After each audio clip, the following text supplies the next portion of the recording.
Hi అండి. అందరూ ఎలా ఉన్నారు? Welcome back to my channel Swita sisters. మనం అన్ని కూరగాయలు చేర్చి పుల్లగూర గానీ, ఏదన్నా కర్రీ గానీ చేసుకుంటే చాలా బావుంటుంది. అది కూడా కొంతమంది కొన్ని కాయగూరలు తినరు కదా! సో, అలాంటి వారికి ఈ రూపంలో చేసి పెట్టండి. టేస్ట్ చాలా బావుంటుంది.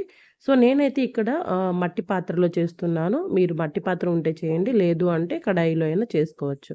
సో, కాస్త కడాయి హీట్ అయిన తర్వాత ఇలా కొద్దిగా ఒక 2-3 స్పూన్స్ వరకు అయితే ఆయిల్ వేసుకోవాలి. అలాగే మీరు తినగలిగినంత కారంకి తగ్గట్టుగా అయితే పండు మిర్చి గానీ, లేదంటే పచ్చిమిర్చి గానీ వేసుకోవచ్చు.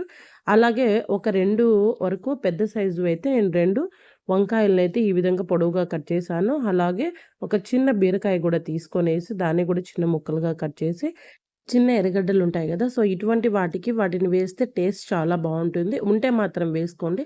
లేకపోతే పెద్దవే ఆనియన్స్‌నైతే ఈ విధంగా కట్ చేసుకొని పొడవుగా అయినా వేసుకోవచ్చు. అలాగే గార్లిక్ తెల్లవాయలు కూడా పొట్టు తీసి వేసుకోవాలి. అలాగే 2 మీడియం సైజ్ వరకు అయితే టొమాటోల్ని క్లీన్ చేసుకొని పొడవుగా అయితే కట్ చేసుకోవాలి. అలాగే వీటినన్నిటికి తగినంత సాల్ట్ కూడా వేసుకోవాలి. ఇక్కడైతే నేను క్రిస్టల్ సాల్టే వాడుతున్నాను.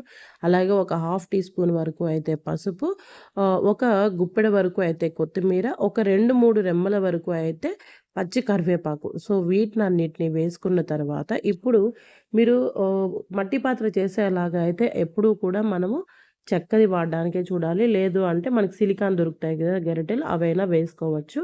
సో, మీరు గెరిటెలయితే పెట్టకుండా చూసుకోండి. ఎందుకంటే మట్టిది గదా! సో, మన స్టీల్ గరిటెలు ఎక్కువ కలబెట్టేటప్పుడు అంటే కలుపుతున్నప్పుడైతే అక్కడక్కడ పాత్రకు తగిలినప్పుడు హోల్స్ పడే ఛాన్స్ ఉంటాది.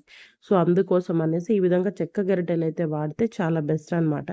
సో, ఈ విధంగా ఇక్కడ చూస్తున్నలాగా అయితే అన్ని కూరగాయలు బాగా మిక్స్ అయ్యేలాగా కలిపేసి మూత పెట్టేసి ఇక్కడొచ్చేసి ఫస్ట్ బాగా అన్నీ హీట్ అయ్యే వరకు అయితే హై ఫ్లేమ్‌లో పెట్టుకోండి. సో, అన్నీ బాగా ఉడుకుతున్నాయి అనేటప్పటికి మీడియం ఫ్లేమ్‌లో పెట్టుకొనైతే ఉడికించండి. ఇక్కడ మనం ఎక్స్‌ట్రా వాటర్ అయితే యాడ్ చేయట్లేదు కాబట్టి, సో, అడుగంటే ఛాన్స్ ఉంటుంది. అందుకోసమే నేను మీడియం ఫ్లేమ్‌లో పెట్టమంటున్నాను. ఇక్కడ వాటర్ అంతా కూడా మనకి వెజిటబుల్స్‌లో ఉన్న వాటర్ అంతా వచ్చేస్తుంది. సో, వాటితోనే మనము వేసిన కూరగాయలన్నీ ఉడుకుతాయన్నమాట. సో, ఈ విధంగా అయితే బాగా మీడియం ఫ్లేమ్‌లో పెట్టుకొని బాగా మెత్తగా అయ్యేలాగా అయితే ఉడికించుకోవాలి.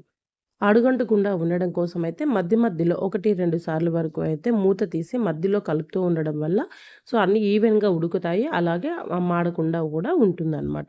సో, ఇలా బాగా మెత్తగా ఉడికాయి అన్న తర్వాతయితే స్టవ్ ఆపేసి కిందకి దింపేసి వేడిగా ఉన్నప్పుడే మనము ఈ విధంగా స్మాషర్‌తో కానీ, లేదంటే పప్పు గిత్తితో కానీ ఈ విధంగా బాగా మెత్తగా మీకెలా కావాలంటే ఆ కన్సిస్టెన్సీలో వచ్చేంత వరకు అంటే కొంతమంది బాగా మెత్తగా ఉంటే తింటారు. కొంతమంది పలుకుగా ఉంటే తింటారు. సో, అలాగైతే స్మాష్ చేసుకోవాలి. సో, ఇక్కడ మనం ఇలా చేసేటప్పుడు కొద్దిగా సాల్ట్ కూడా చెక్ చేసుకోవాలి. సో, అవసరమైతే సాల్ట్ కూడా యాడ్ చేసుకొనైతే చేసుకోవచ్చనమాట.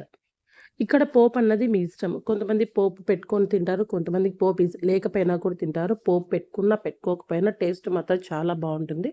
సో, ఇది వేడి వేడి అన్నంలో కానీ చాలా టేస్టీగా ఉంటుంది. సో, తప్పకుండా ఈ రెసిపీ అయితే ట్రై చేయండి.